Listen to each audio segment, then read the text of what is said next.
Henchmen Wanted by Rhys Timson. You must be my 11 o'clock. Step into my office. I hope you didn't have any trouble finding us. Our dragon should have met you at the drawbridge, but perhaps he's on a smoke break.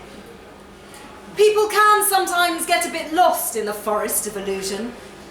I did argue with facilities management about the wisdom of siting the castle entrance next to the Maze of Despair, but in any case, it's great that you've made it here on time, or made it here at all.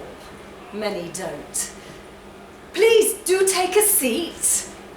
Just brush those bones onto the floor, don't worry. Those straps on the armrests aren't for you. We used to use that chair for torture, but now it's just for interviews. First of all, thank you for applying for a position here at Castle Death. We know you have many options for employment as a henchman, and we are thrilled that you've selected us as the place you want to start and most likely end your career. May I get you anything to drink? Tea? Coffee? The blood of an unbaptized infant?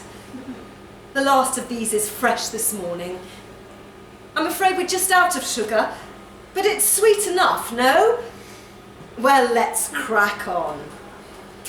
We consider ourselves to be a human-centred organisation here at Castle Death.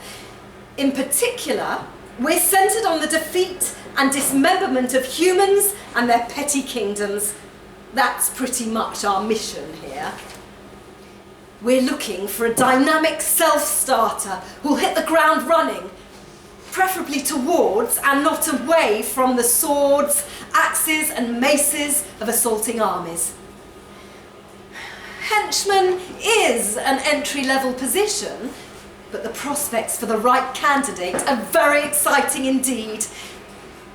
I started out as a hench person myself, but I worked hard, and my talent for evil was recognised, and that's how I ended in HR.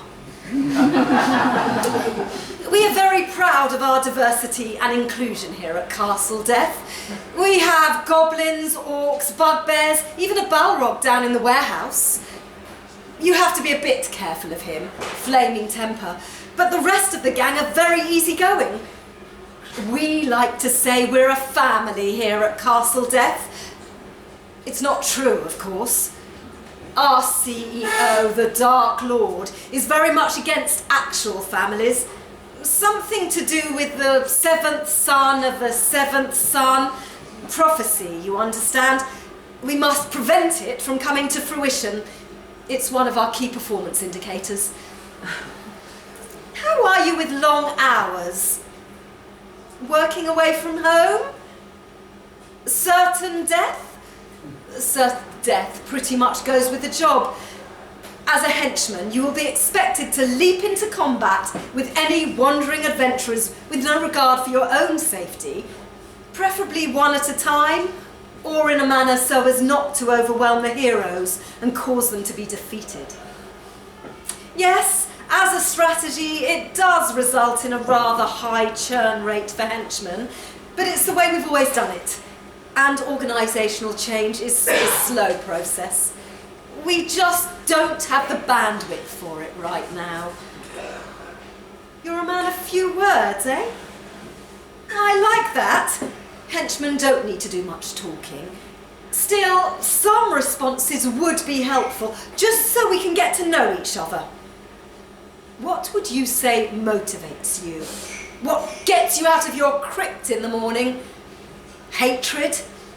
Malice? A will to dominate all life, perhaps?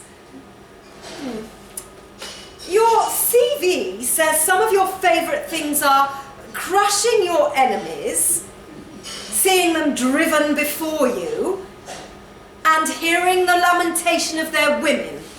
That sounds promising, although I must say that as an equal opportunities organisation, we would insist on hearing the lamentation of both men and women. And children. Our CEO loves hearing the lamentation of children. It's one of his favourite things. Where do you see yourself in 5 years? Dead? Undead? Well, if you work hard, throw yourself at enough heroic blades, you could find yourself a member of our prestigious zombie legion in no time at all. From then on, it's only a matter of time before you'd be a member of the skeleton squad.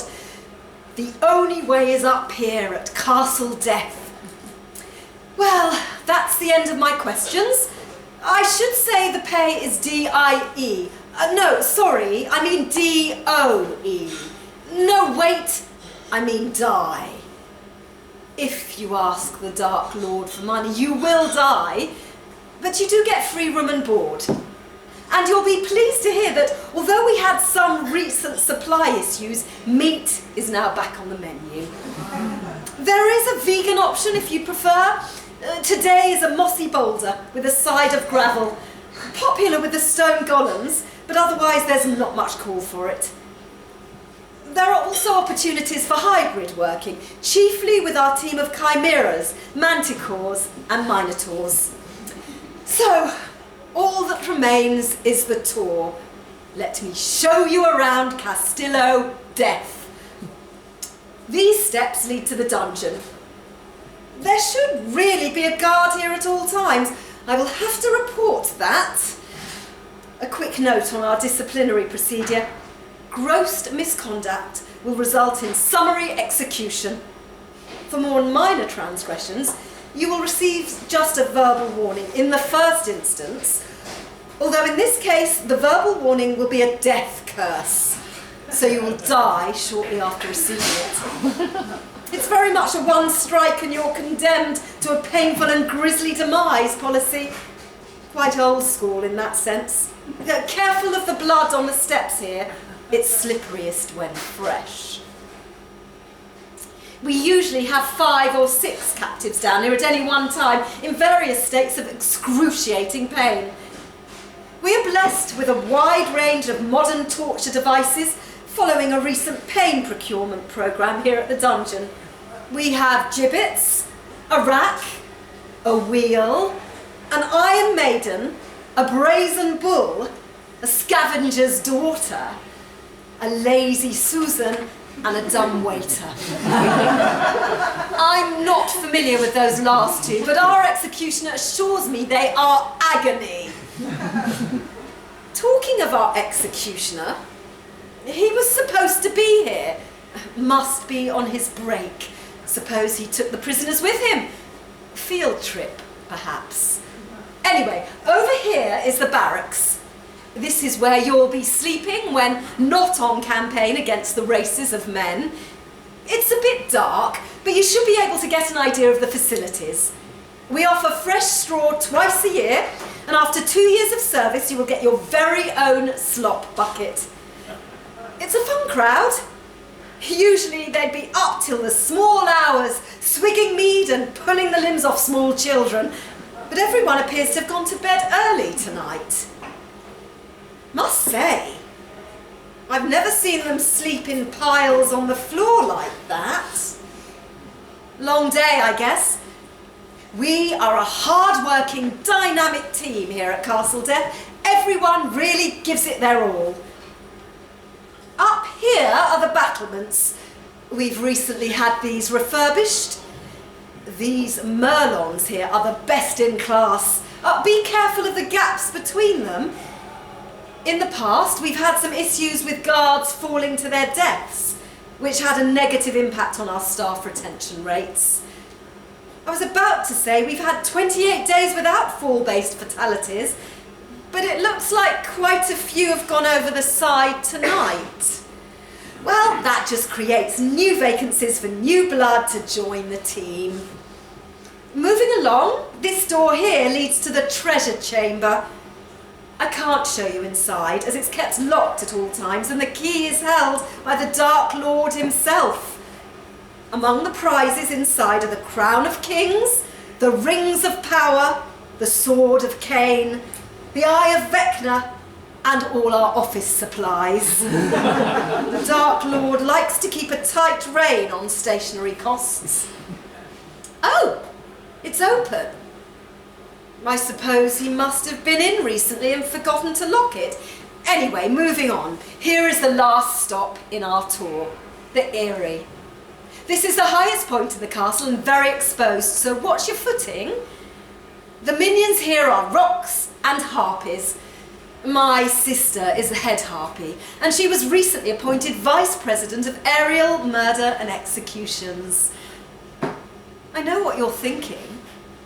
My sister must be all feathers and talons, and then there's me here, with my hundreds of eyes and oozing tentacles. Not much family resemblance.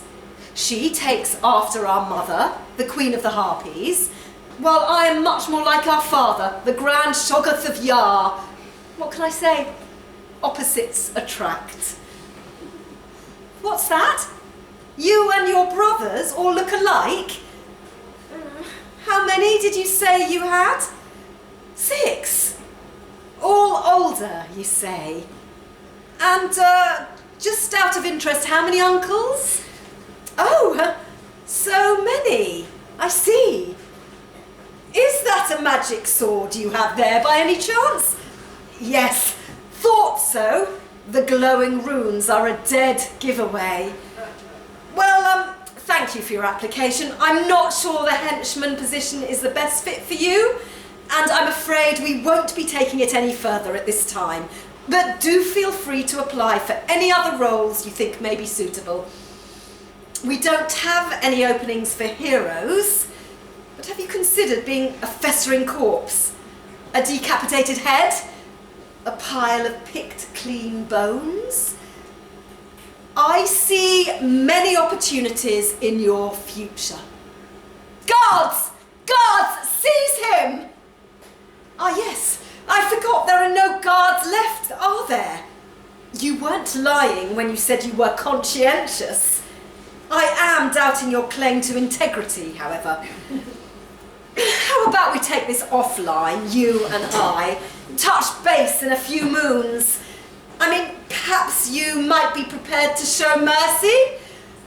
Yes, I may be a shambling cosmic horror, responsible for the torture and murder of thousands of innocents, but give me a chance. I can change. Truth is, I've been quiet quitting for years, and the days of having a job for life are gone. After all, with a bit of downtime, I could reskill. Perhaps in a year or two I could have a career in cyber. Or perhaps not. Perhaps death is the better option. Come at me then. Let's get this over with.